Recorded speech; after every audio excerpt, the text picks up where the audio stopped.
People didn't get lost on their way to the city. They arrived exactly where they intended to, and forgot why. Stay with me, because what happens in this city isn't confusion, it's a process. And when it begins, memory isn't the first thing to be lost. By the end of this story, you'll wonder if forgetting was an accident or the true purpose. No one arrives in this city by chance.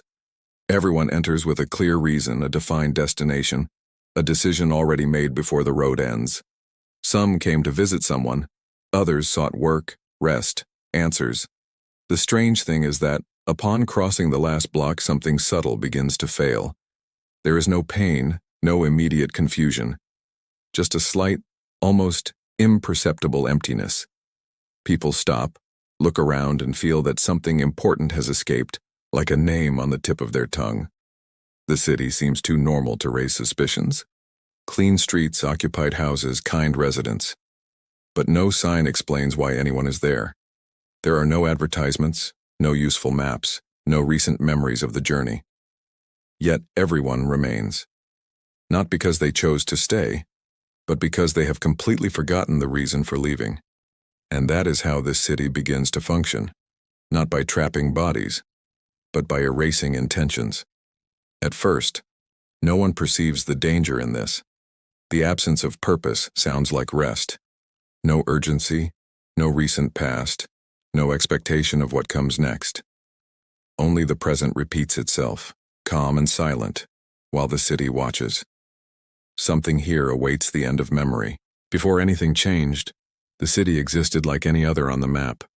Small, organized, crossed by a secondary road used by those who needed a shortcut. There was a central market, a square with wooden benches, a church that was always open.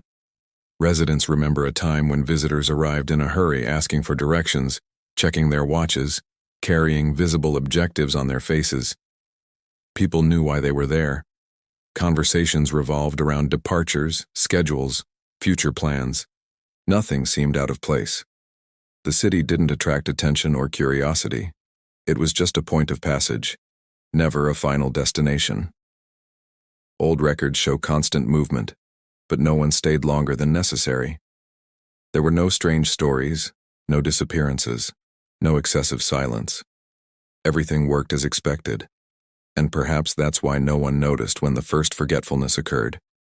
Because before that, there was no reason to suspect anything. The breaking point wasn't marked by a visible event. There was no accident, no external sign separating the before from the after. The first recorded case was too simple to generate alarm. A man entered the city at dusk and stopped in the middle of the square. He stood there for long minutes looking around like someone trying to remember something urgent. When approached, he clearly answered who he was, where he came from, but couldn't explain why he had arrived there. He only said that he needed to be there without knowing why. Hours passed and the answer never changed. The next morning, he seemed comfortable, integrated, as if he had always lived there. The detail that no one could explain was the disappearance of intention, not of the complete memory, not of identity, only of the initial motive.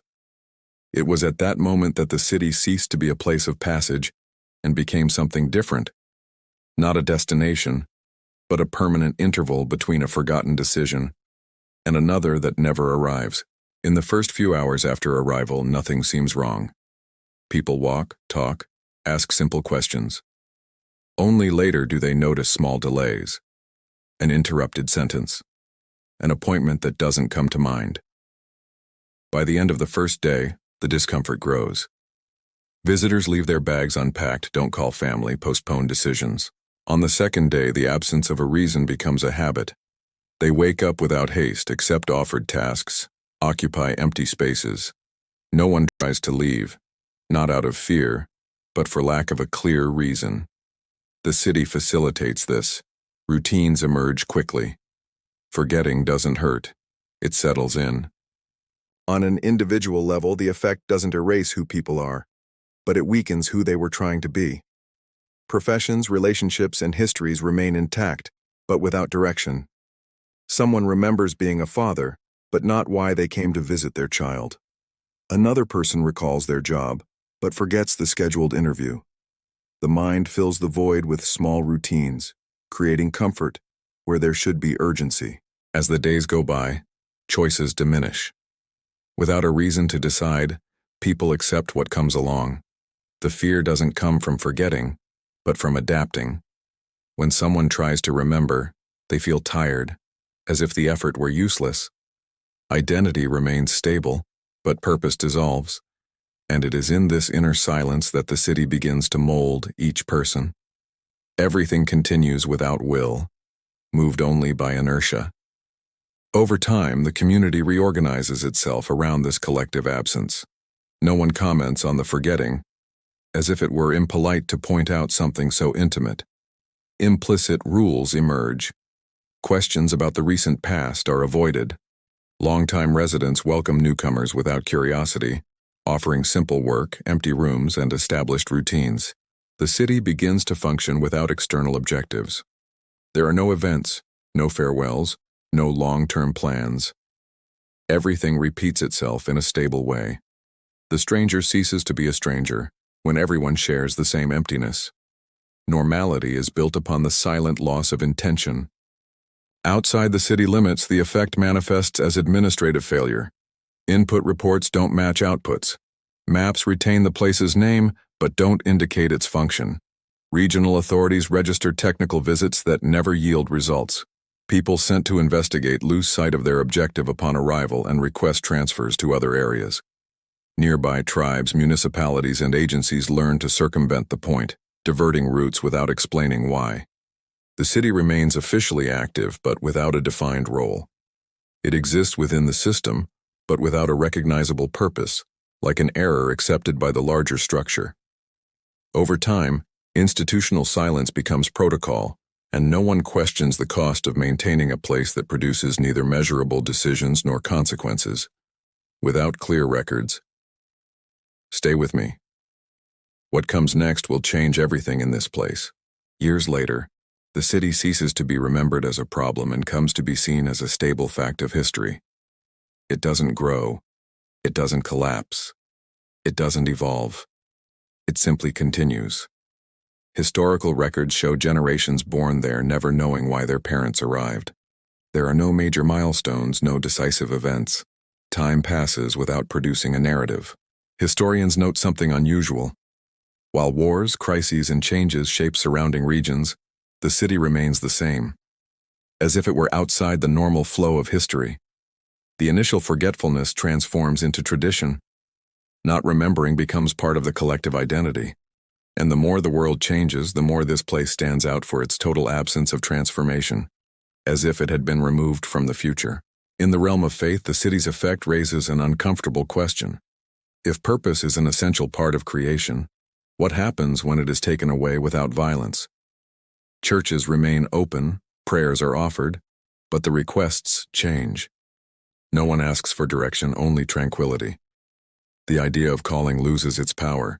Residents believe in something greater, but expect no answer. Faith becomes static, without expectation of movement. Some spiritual leaders describe the city as a place where free will has not been denied, only emptied. There is no evident sin, nor redemption sought, only the silent suspension of intention. And for many, this is more disturbing than doubt because it suggests that forgetting purpose may be easier and more acceptable than confronting it. Culturally, the city develops habits without a clear origin. Songs are sung without knowing who created them.